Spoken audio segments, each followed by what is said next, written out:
Ons almagtige Hemelse Vader, Here, ons is vandag weer in U huis saam en ons weet U is hier by ons. U is so 'n wonderlike God, U is so lief vir ons. Ons kan nie daai liefde pyl nie. Hoopelik gaan ons dit eendag as ons saam met U in die hemel is, dit kan pyl om te weet wat dit beteken om lief te hê, om selfs vir jou geliefde te sterf.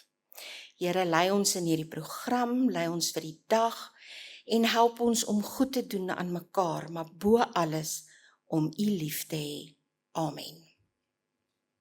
Ek begin vandag se praatjie met Openbaring 3 vers 20.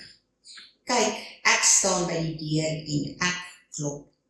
As iemand my stem hoor en die deur oopmaak, sal ek by hom ingaan en saam met hom maaltyd hou en hy met my. Wat 'n wonderlike vooruitsig as ons eendag in die hemel is, gaan ons aan daai lang tafel sit en ons gaan almal saam met die Here fees. Dit is iets waarna ek uitsien en ek hoop julle sien ook daarna uit. Ons val weg. Daar is min skrifgedeeltes wat so bekend is en tog so swak verstaan word as Openbaring 3 vers 20. Baie mense hoor hierdie woorde asof dit 'n saggeaarde uitnodiging is aan gelowiges of asof Jesus magteloos buite mense se harte staan en wag dat hulle hom eendag dalk miskien sal raak sien. Maar wanneer ons regtig luister na wat Jesus sê, ontdek ons iets baie dieper, baie ernstiger en baie persoonliker. En Jesus sê, ek gaan nie die deur oopbreek nie, nee, hy sê, as iemand oopmaak. Hierdie klein woordjie as dra geweldige gewig. Dit plaas die verantwoordelikheid by die mens.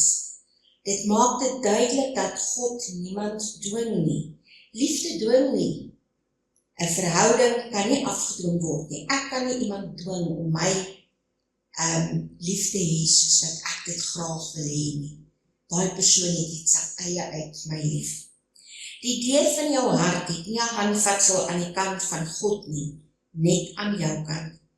Jesus klop aan elke deur. Party maak oop, party maak toe, party maak op so klein skreefie oop, party hoor die klop, maar maak asof dit nie daar is nie. Sommige mense raak so besig met hulle daaglikse lewens, hulle agendas en oplossings soek vir hulle probleme, dat hulle naderhand glad nie meer eers die klop hoor nie.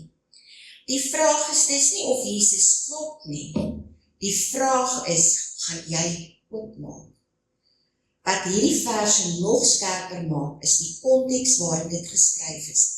Jesus praat nie met heidene of openlike rebelse mense nie. Hy praat met gemeente Laodicea, met sy eie mense. Dit is eintlik skokkend, hy praat met ons op. Hy sê in werklikheid, ek is buite en julle is binne. Die kerk funksioneer, maar Christus is nie meer sentraal in die kerk nie. Daar is aktiwiteite, strukture, godsdienst, maar geen intimiteit met Jesus nie. En dis moontlik om presies daar te lewe. Ons kan bid sonder oorgawe, ons kan sing sonder liefde, ons kan Bybel lees sonder gehoorsaamheid. Ons kan Christelik wees sonder Christus as die Here. Laodicea het gedink hulle het niks nodig nie. Hulle is ryk, hulle is selfvoldaan en hulle is onafhanklik van God. Maar Jesus sê hulle is arm, blind en kaal, want hy staan buite. Wanneer Jesus nie meer in die middel is nie, begin ons oplossings soek sonder hom. En 'n perfekte voorbeeld hierso is koning Asa. Die verhaal van koning Asa in 2 Kronieke 16 toon dit baie tragies maar mooi. Asa bevind hom in krisis. Juda was bedreig. Die druk was werklik. Die gevaar was groot. En hier is die beslissende oomblik. Gaan Asa deur die deur van God se vertroue of deur die deur van menslike strategieë? Hy kies die laaste. Hy vat die silwer en goud, selfs uit die huis van die Here, en betaal die heidense koning om hom te help. Op die oog af het dit baie goed gewerk, die vyand trek terug, die oorlog word afgeweer. Maar God was nie hiermee behaag nie. Die profeet sê vir Asa dat hy nie op die Here vertrou het nie, maar op die arm van die vlees. En daardie keuse het gevolge. Van daardie dag af sal Asa oorlog hê. Later selfs toe hy baie ernstig siek word, soek hy steeds nie die Here nie, maar slegs dokters, menslike geneesere. En die Bybel sê hy is begrawe in die graf wat hy self laat uitkap het. Wat 'n aangrypende beeld, 'n man aan wie God wonders gedoen het, 'n koning wat wonderwerke gesien het, maar wat eintlik sy eie graf gegrawe het. Nie omdat God nie wou help nie, maar omdat hy geweier het om die deur vir God oop te maak. Hoeveel van ons doen dit? Ons weet eers heel laaste, na ons al ons eie probleme probeer oplos het en geweldig misluk daarin. Ons hou die Here buite. Ons gee hom geen keuse meer as om die deur te laat toebly nie. Matteus 7 sê, klop en vir julle sal oopgemaak word. Maar hierdie verse is ook 'n vers wat baie misbruik word in ons tyd. Baie mense glo dit beteken hou aan klop, totdat God vir jou gee wat jy wil hê. God is nie 'n vending masjien nie. Hy is nie 'n genie nie. Ek kan hom nie opvryf en daai mannetjie kom uit en maak 3 wense waar nie. Hy is nie daar om my wil te doen nie. Daai prentjie wat ons partykeer sien van die lang gang met al die deure. Ons hartlik verskrik tussen al die deure en klop aan die deure. Ons klop aan skrifte, beloftes, beginsels. Maar ons soek nie God nie. Ons soek net inkomste en wêreldse dinge. Selfs Psalm 91 word gebruik as 'n beswering vir beskerming, sonder oorgawe, sonder verhouding. En wanneer daardie deur oopbreek, is daar net duisternis. Want die woord sonder Jesus bring nie lewe nie.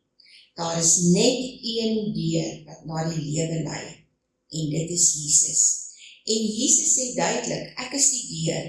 Nie 'n belofte nie, nie 'n metode nie 'n formule nie, 'n persoon. Mense soek die deur op die verkeerde plekke, hulle soek dit in kerke en rituele, geestelike leiers, ideologieë, selfhelpboeke. Is dit nie iets wat vandag die winkelse boekrakke oorloop nie?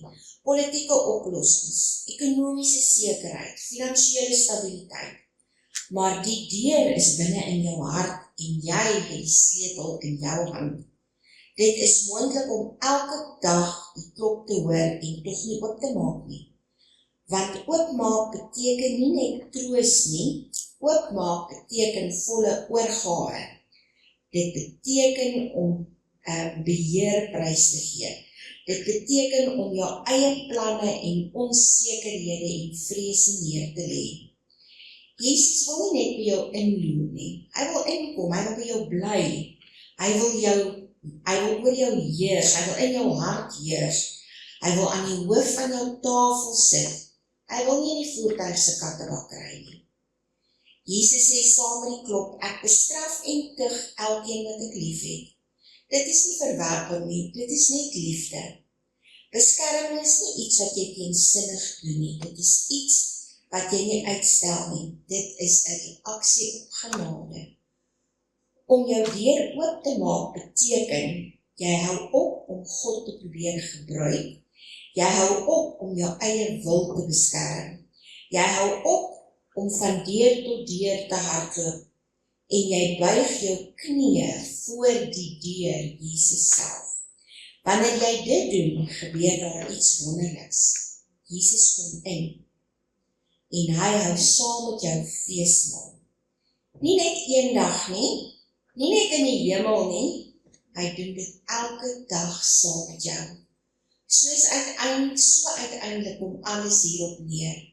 Is Jesus die Here van jou lewe of net 'n byvoeging en 'n nagedagtenis? Maak jy oop wanneer hy klop of raak jy net stiller? Vertrou jy hom werklik of net tot waar dit jou pas? Die deur staan daar. Die klop hou aan. Die keuse bly joune. Kyk, ek staan by die deur en ek klop. As jy vir my oopmaak, sal ek inkom. Kom ons maak vandag ons harte oop vir die Here, om saam te kan feesmaal vier. Amen. Kom ons sluit die oë. Hemelse Vader, ons hoor hoe U klop. Ons maak graag die deur oop. Here, kom in ons harte in. Help ons om ons lewens voluit te lei vir U. U is die koning van ons harte. U is die koning van ons lewens. En ons kan nie anderster nie om U te loof en te prys. Dankie vir die voorreg om vandag weer hier te kan wees, om van U woord te kan hoor, om nou te kan Bybelstudie doen en later deel van 'n doopdiens te kan wees. Here, U is wonderlik en ons vra dat U nog steeds by ons deure, by ons hart se deure klop, sodat ons nie vergeet om oop te maak nie. Dankie vir die geleentheid om weer offergawe in te bring. Dit is so min in vergelyking met dit wat U vir ons doen.